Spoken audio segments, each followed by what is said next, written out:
सारे पूर्णवेळ काम करणाऱ्या कार्यकर्त्यांची संख्या मराठवाड्यात जास्त, त्याच्यात मी येतो. ग्रॅज्युएट झालो, नोकरी लागली, नंतर सोडून देऊन पूर्णवेळ कार्यकर्ता. मनोहर मी त्यांना मला रोजगार हमीवर काम करत असलेला मी तळ्यावर जेलीवर काम करत होतो, तिथून बोलून घेऊन नोकरी लागल्यावर मला पूर्णवेळ करायला. आम्हाला काही कळत नव्हतं, म्हणजे मला तर समाजवाद काय भानगड आहे लोकशाही काय कळत नव्हतं. कारण साधारणतः आता ग्रॅज्युएट होणाऱ्या पोराला सुद्धा त्याचा काय संबंध आहे. बाहेरचं समाजाचं तत्वज्ञान आणि समाजाचं ज्ञान आहे ते चळवळीतून मिळतं, जे वाचतं. चळवळ तुमचं जीवन समृद्ध करतं. आणि जर कुमार नसताना मी फुल टायमात झाला नसतो, कुठेतरी एखादी नोकरी करून घरात बसला असतो, पेन्शन मिळाल्यावर कुठे तर कॉलेजवर कुठे रस्त्यात बसून आपलं तर कुठेच माझं आयुष्य वाटलं. परंतु नोकरी सोडली आणि फुल टायमात झालं. आमच्यासारख्या गावात तळ्यावर शेतावर काम करणाऱ्या पोरांना समाजवाद शिकवण्याचं कौशल्य तुम्हाला त्यांनी ते आम्हाला शिकवलं. आणि आंदोलन हे जिंकणारा नसतो, आंदोलन हे उगाच हरून दूर नसतं. आंदोलन हे एक शास्त्र असतं आणि ते शास्त्र तुम्हाला डेव्हलप करता येतं. आणि त्या आंदोलनाच्या शास्त्राप्रमाणेच आंदोलन चालत असतं. कधी चालू करायचं कधी बंद करायचं ह्याच्याकडे ज्याचं ज्ञान आहे त्यालाच फक्त आंदोलन यशस्वी करता येतं. आणि हे कुमारनी जॉर्ज कडून शिकलं होतं. जगातला साऱ्यात जास्त आंदोलन करणारा, यशस्वी आंदोलन पूर्ण करणारा जॉर्ज कोणाने, ते आमच्या दुसऱ्यांच्या मेळाव्याला येत. त्याच्यापासून आम्ही सारा शिकलो. कुमारनी आम्हाला घेऊन गेलो.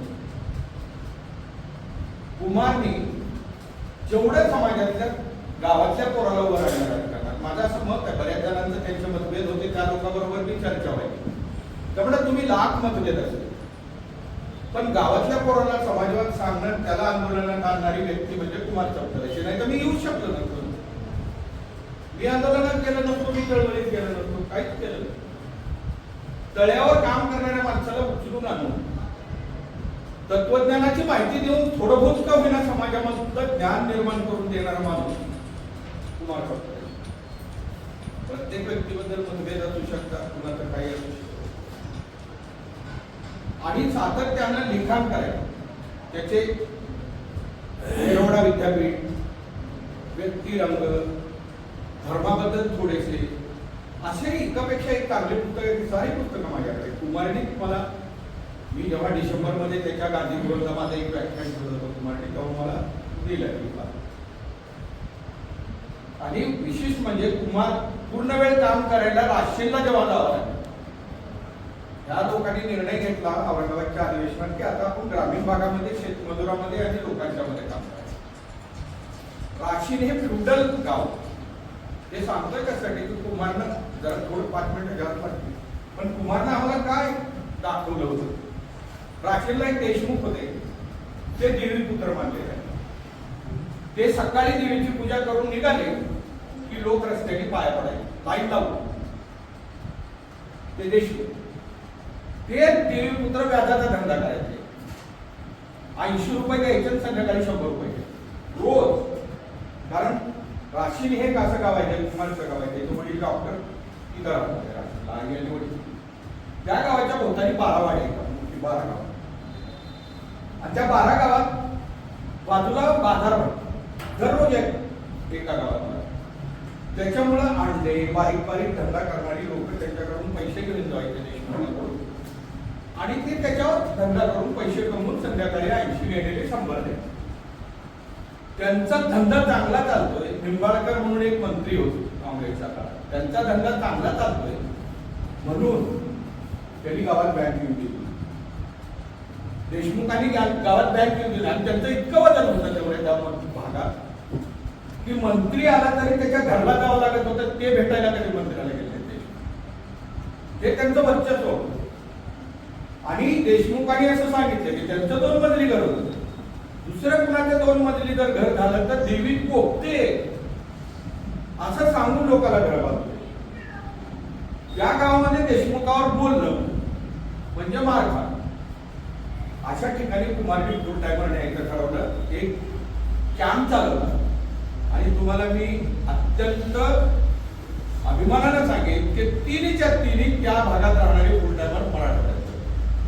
एक मी होतो, एक परभणीचा रामराव जाधव होता आणि लातूरचा संदीप. नंतर आणीबाणी आली, आणीबाणीनंतर ते 2 गावाकडे गेले, पण पुढचं वर्षभर पुन्हा मी तिथं एका गावात सर आम्ही सभा घेतो. तर आमच्या सभेत नायकिनी नाचवायला सुरू केल्या, त्या बाया नाचवायला आणल्या त्या लोकांनी की जे सभा उधळली पाहिजे. एका सभेनंतर जेवणामध्ये आम्हाला काय घालून दिलं माहित नाही, आम्हाला साऱ्याच्या साऱ्या लोकांना डिसेंट केला.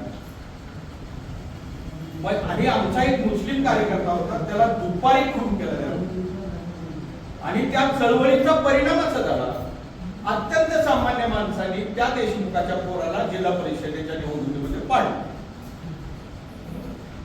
आज देशमुखाचं घर होस पडलं. एवढी फ्युडल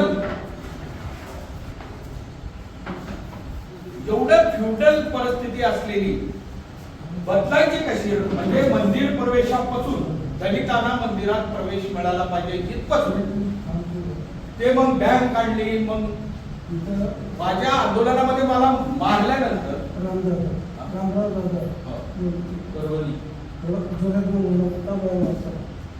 हॅलो होय नाही रे, उद्या इथं कार्यक्रम असल्यामुळे नाही गेलो. उद्या आंदोलनाचा कार्यक्रम आहे, तू चाललायस का? हो हो ठीक आहे, तुला थोड्या वेळाने फोन करतो.